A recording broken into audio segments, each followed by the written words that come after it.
Hello, good afternoon, everyone. Welcome to another wonderful session of Grammar Live with me, Alexander. I want to believe your week has been good, and as always, you practicing your grammar. And I trust that everything is cool and okay with you. So far, we've been talking about tenses. We looked at the origin of the word tenses, and we say it's a Latin word that means tempus, meaning time. And then we looked at various aspects of that. Unfortunately, last week, due to technical challenges, we were not able to come your way with Grammar Live. We sincerely apologize for that. And we want to assure you that we will do everything to always come your way with this particular wonderful program. So, as a way of recap, we talked about the present tense. We talked about the present tense. We talked about the present tense. So, what exactly did we say about the present tense? Into it and consider some of the elements that we use or we talked about when we mentioned the present tense. So what we say is that we say the present tense is a grammatical tense used for verbs that describe an action happening now. The present tense is a grammatical tense used to describe an action happening right now. Now, it is considered easy to use and exists in all languages. That is what we see about the present tense. We say it is a grammatical tense used for verbs that describe an action that is happening right now. And in all languages, we have the present tense. Again, we say the present tense is broken down into four different categories. The present tense is broken down into four different categories. We have the present simple, the present continuous, the present perfect, and then the present perfect continuous. So these are the four categories of the present tense. From there, we proceed to talk about the present simple tense. We talked about the present simple tense, where we say this form of tense is used when describing general, constant, or regular everyday events. So we use the present simple tense to describe or to talk about general, constant, and regular everyday event. Where we say, for example, the boy swims, the boy swims, the monkey sleeps, the dog barks. All these are general, constant, and regular everyday events or activities. So in describing them, we use the present simple to talk about them. We again say the present simple is used to describe common facts. The present simple is again used to describe common facts, such as a circle is round. And this is a common fact that a circle is round. A triangle has three sides, and it's a common fact that triangles have three sides. Triangles have three sides. The earth rotates on its own axis, and this is also a known fact, and it's a common fact. So in describing or talking about common facts, we use the present simple to talk about that. From there, we say that the present simple tense is also used when generally repeated actions.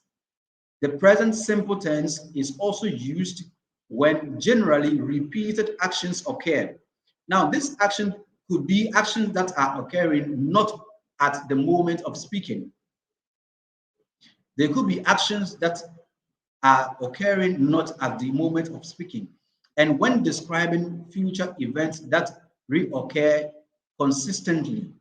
So in using the present simple, we use it for to talk about generally repeated actions, and it could be actions that is not happening at the moment of speaking, or you can again use the present simple to talk about or to describe future events. Future events. Finally, we say the present simple is used to describe habits. It's used to describe habits. It's used to describe habits. From there, we proceed to look at some examples where we say the bus to Midland leaves every half hour. The bus to Midland leaves every half hour. This is a generally repeated action. A generally repeated action. Google sleeps only 6 hours every day. This is also a generally repeated action. The restaurant opens at 7 a.m. every morning. This is also a generally repeated action. So in talking about or in describing generally repeated actions, we use the present simple to talk about them. Now, in forming or in describing the present simple, we say the present simple can take three forms. It can be positive, negative, or questions. The present simple can be in the positive form, the negative form, or the question form. So we say we can form a positive sentence using a verb without to. So in forming the positive sentence of the present simple tense, we generally use the verb without to. Now, if you are dealing with the third person singular, that is he, she, and it, you add either an S or an ES to the verb.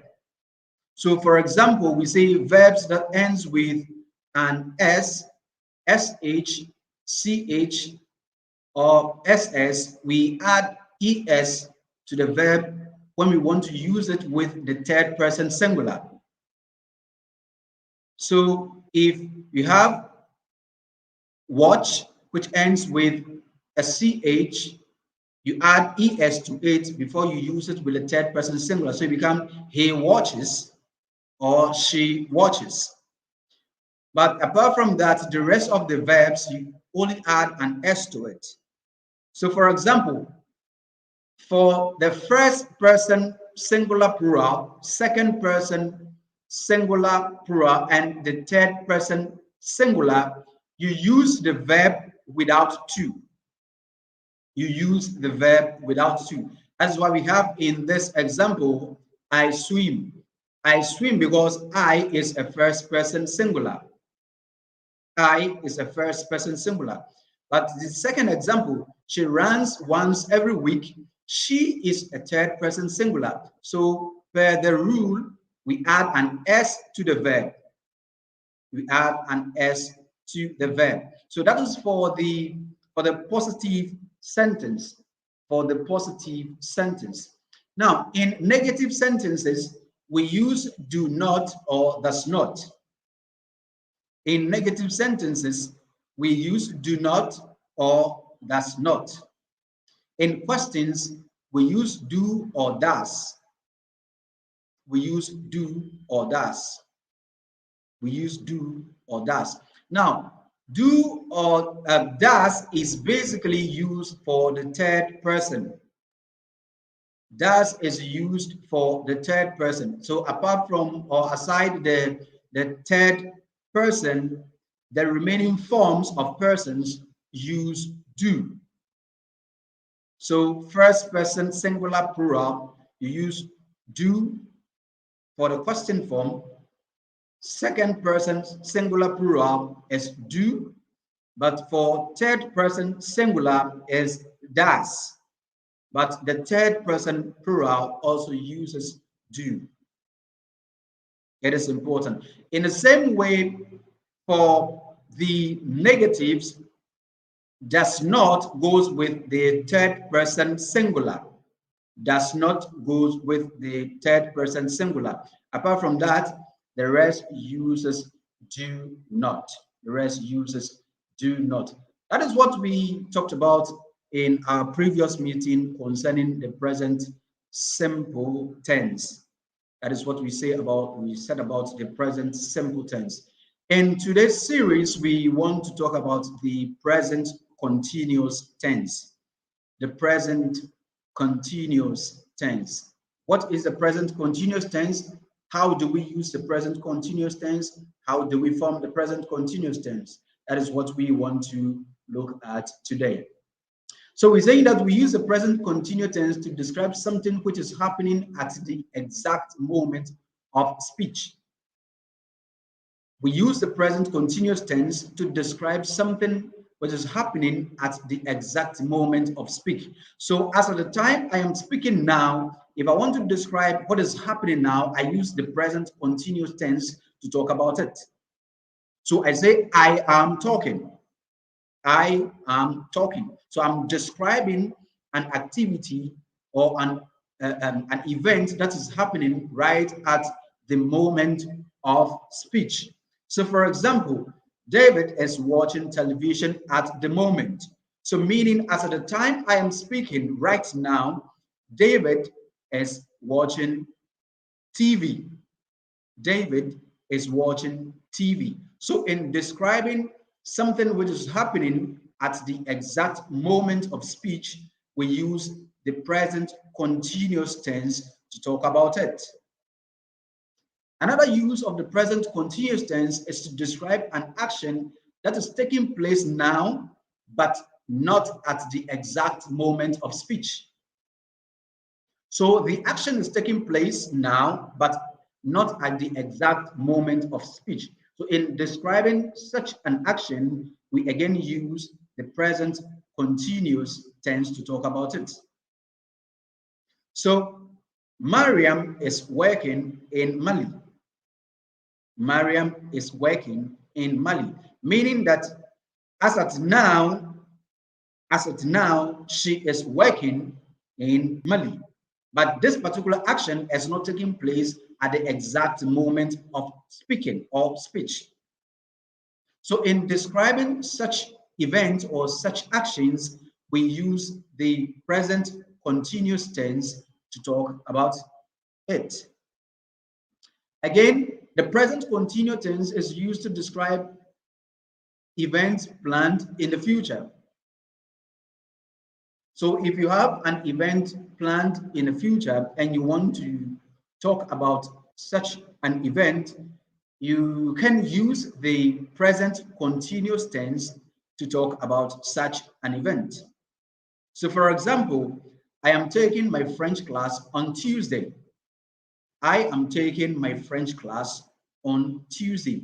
Now, this is an activity or an event that is scheduled for the future. That is Tuesday coming. But I'm talking about it now using the present continuous tense. So we say the present continuous tense describe an event planned in the future. So this is to inform you that in talking about the future, we don't only rely on the future tense to talk about the future.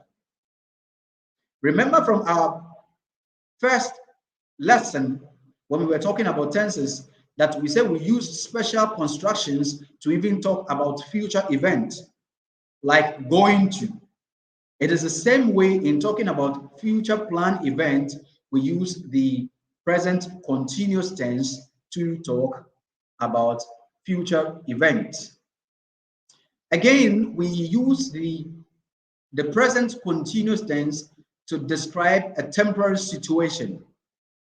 So if you want to describe a temporary situation, you can use the present continuous tense to talk about it.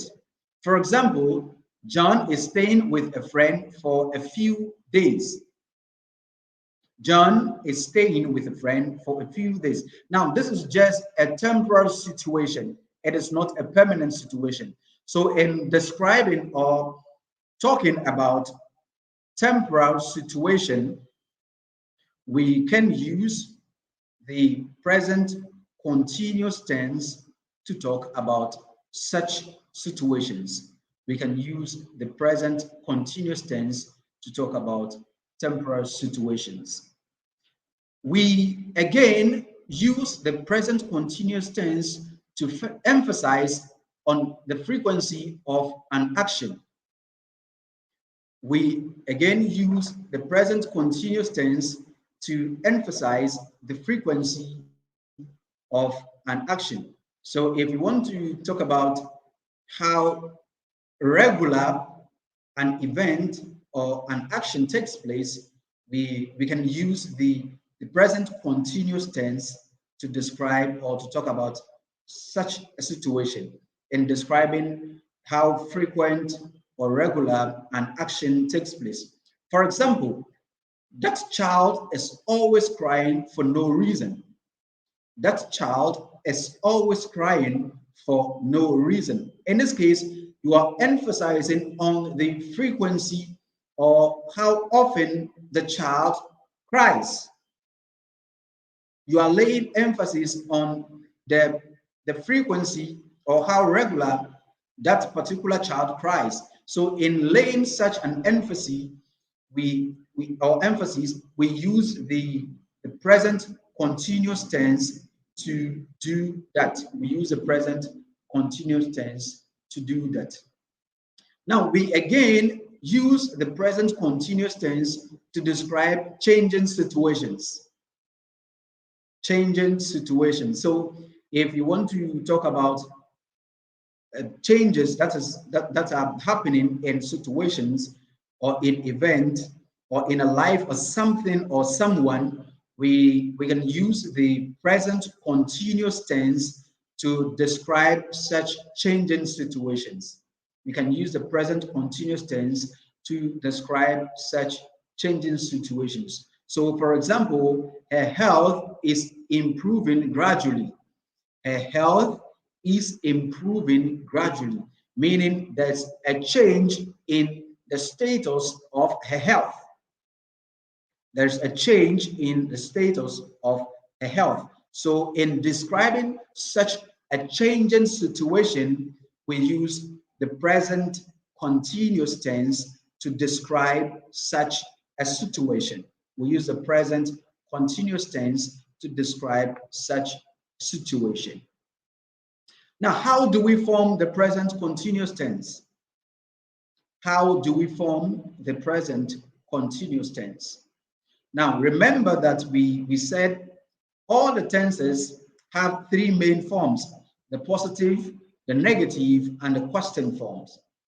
The positive, negative, and question forms.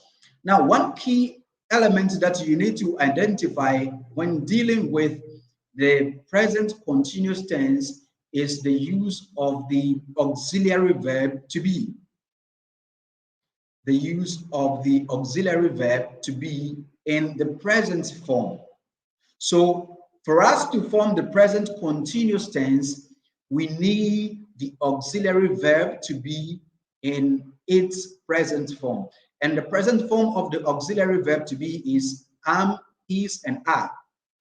These three key verb to be forms are important if we want to form or use the present continuous tense.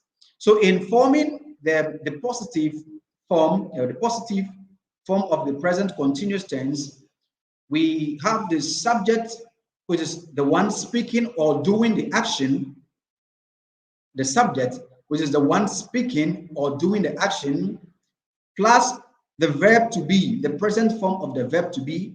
And here, depending on the person, if it is a first person, second person, or a third person, if it is either plural or singular, that determines the form of the verb to be that you are supposed to use. So for the formation, we have subject plus am, is, are, plus the verb ending ing plus the complement. So for example, I'm using I, which is the first person singular. So the auxiliary verb to be form that goes with the first person singular is am. So I am talking, which is talk is a verb, and in forming the continuous form, we add ing to the verb. So I am talking. I am talking.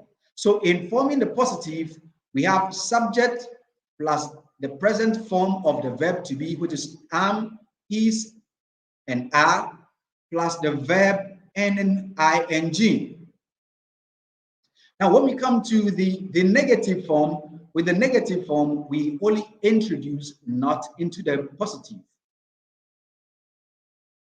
So to get the negative form, we introduce not into the picture. So for us to form the negative, we have subject plus am, is, are, plus not, plus the verb ending ing. Plus the verb ending ing. Now this gives us the negative form of the present continuous tense. And finally, to form the questions, we use the auxiliary verb am, is, and are, plus the subject, plus the verb ending ing. For the question forms, we use the auxiliary verb to be am, is, and are, plus subject, plus verb ending ing. So this is how we form the present continuous tenses. This is how we form the present continuous tenses.